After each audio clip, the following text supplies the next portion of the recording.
ఎన్నో వ్యయ ప్రయాసల తరువాత మేము ఈ వీడియోలని మీ ముందుకు తీసుకువస్తున్నాము. కార్యక్రమం మధ్యలో వచ్చే 1-2 ప్రకటనలను దయచేసి స్కిప్ చేయకండి. అదే మాకు ఆదాయం.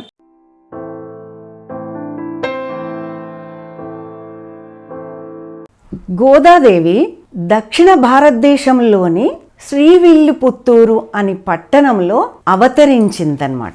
ఆ ఊరిలో వటపత్రశాయి యొక్క దివ్య మందిరం కూడా ఉంటుంది. ఆ మందిరంలో విష్ణు చిత్తుల వారు ఆచార్యులుగా ఉండి తులసి మాలిగలను ప్రతినిత్యం పరమాత్మకు అందచేస్తుంటారు. ఒకరోజు వారికి తులసి వనంలో గోదాదేవి కనిపించింది.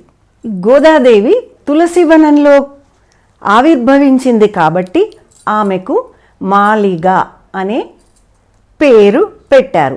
మాలిగ అంటే అరవంలో కోదై అని అర్థం. ఆ కోదై అనే నామమే క్రమంగా గోదా అనే పేరుగా మారుతుంది.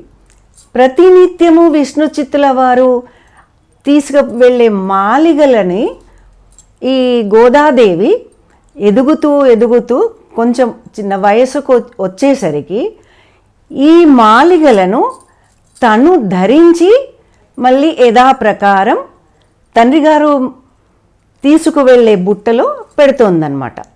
ఒకరోజు ఆ దృశ్యాన్ని తండ్రి గారైన విష్ణు చిత్తుల వారు చూసి, అయ్యో అది అపచారం, అది పరమాత్మకు మాత్రమే చెందినవి, నువ్వు వేసుకోకూడదు అని గోదాదేవిని కోపడతారు. కోపడితే ఆ రోజు ఆ విష్ణు చిత్తుల వారికి మరియు ఆ మందిరంలో ఉన్న ఆచార్యులకు కూడా భగవంతుడు కృష్ణ పరమాత్మ స్వప్నంలో కనిపించి, నాకు ఆ గోదా ధరించిన మాలిగలు మాత్రమే కావాలి అని చెప్తాడనమాట.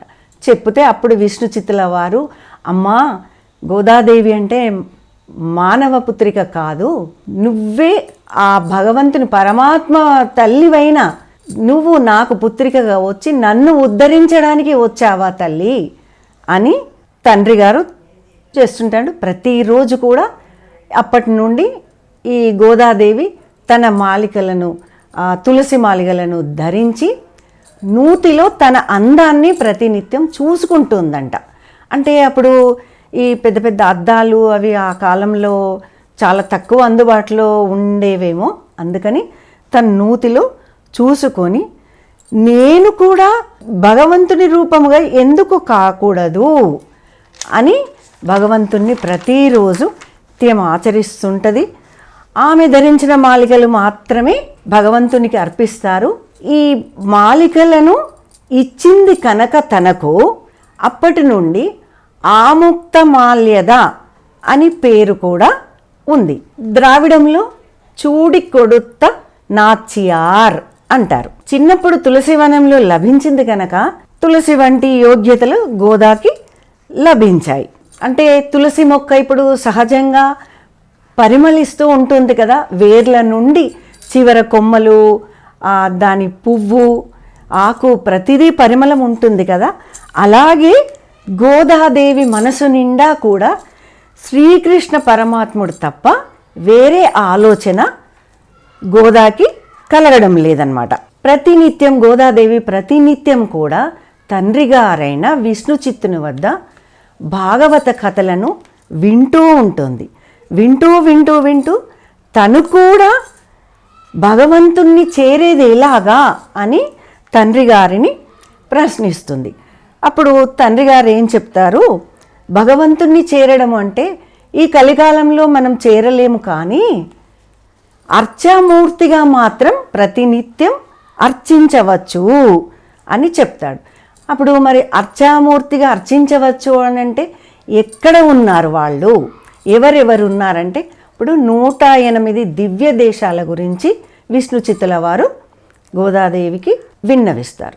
అప్పుడు శ్రీరంగనాథుడు ఎక్కడైనా ఉన్నాడు కదా, మన ఊళ్ళో ఉన్న వటపత్రశాయి కూడా శ్రీరంగనాథుడే కదా అని ఎన్నుకొని తననే పరమాత్మగా ప్రేమిస్తూ తనని పొందాలని ఎలా చేరడం, ఎప్పటికైనా స్వామినే నేను చేరాలి అని ఆ భాగవత కథల్లో గోపికల గురించి, గోపికలు ఎలా శ్రీకృష్ణుడి వద్దకు చేరారో వారిని తలుచుకొని నిత్యం విరహ దశకు వెళ్ళిందనమాట.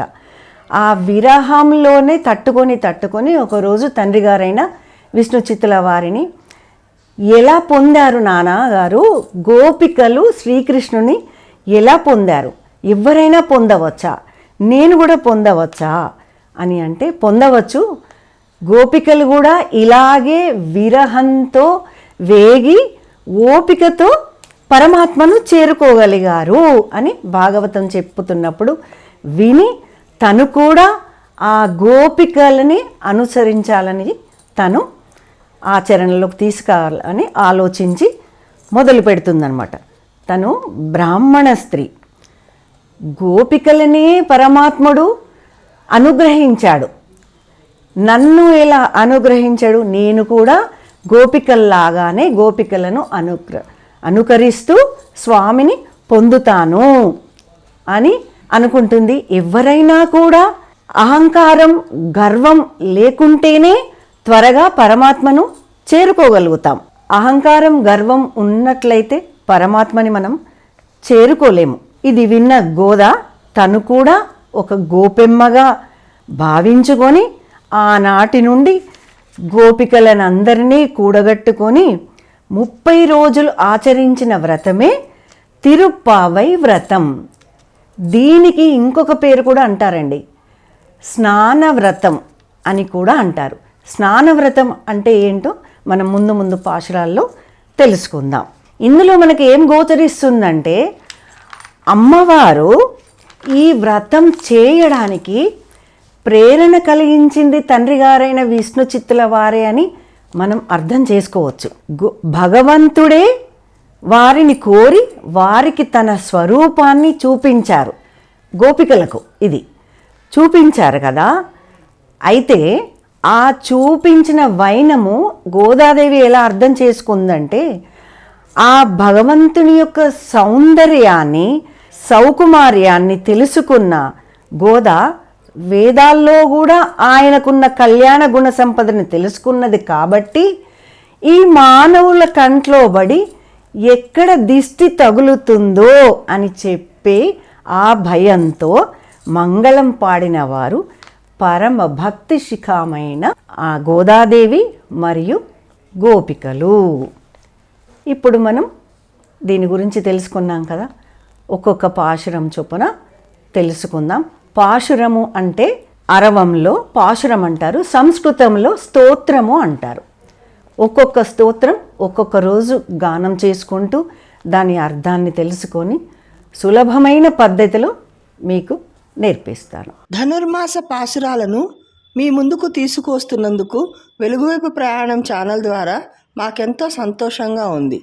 ఈ ధనుర్మాస వ్రతంలో 25 సంవత్సరాల అనుభవం కలిగిన శ్రీమతి శారదా పజ్జూరి గారిచే ఈ పాశురాలను మీ ముందుకు తీసుకురావడం జరుగుతున్నది. ధనుర్మాసం ప్రారంభం 16/12/2024 నుంచి ప్రారంభమవుతోంది. ప్రేక్షకుల సౌకర్యార్థం ప్రతిరోజు ఒక రోజు ముందుగా ఒక్కొక్క పాశురాన్ని మీ ముందుకు తీసుకొస్తున్నాము. అనగా 15/12/2024 నుండి మన వెలుగువైపు ప్రయాణం ఛానల్ ద్వారా ఈ పాశురాలు ప్రారంభం అవుతున్నాయి. వెలుగువైపు ప్రయాణం ఛానల్ వీక్షించే ప్రేక్షకులందరికీ నమస్తే అండి. ప్రతి వారము మన ఛానల్లో ప్రసారం అయ్యే నారాయణీయము ఛానల్ని అందరూ సబ్స్క్రైబ్ చేసుకుని లైక్ చేయండి.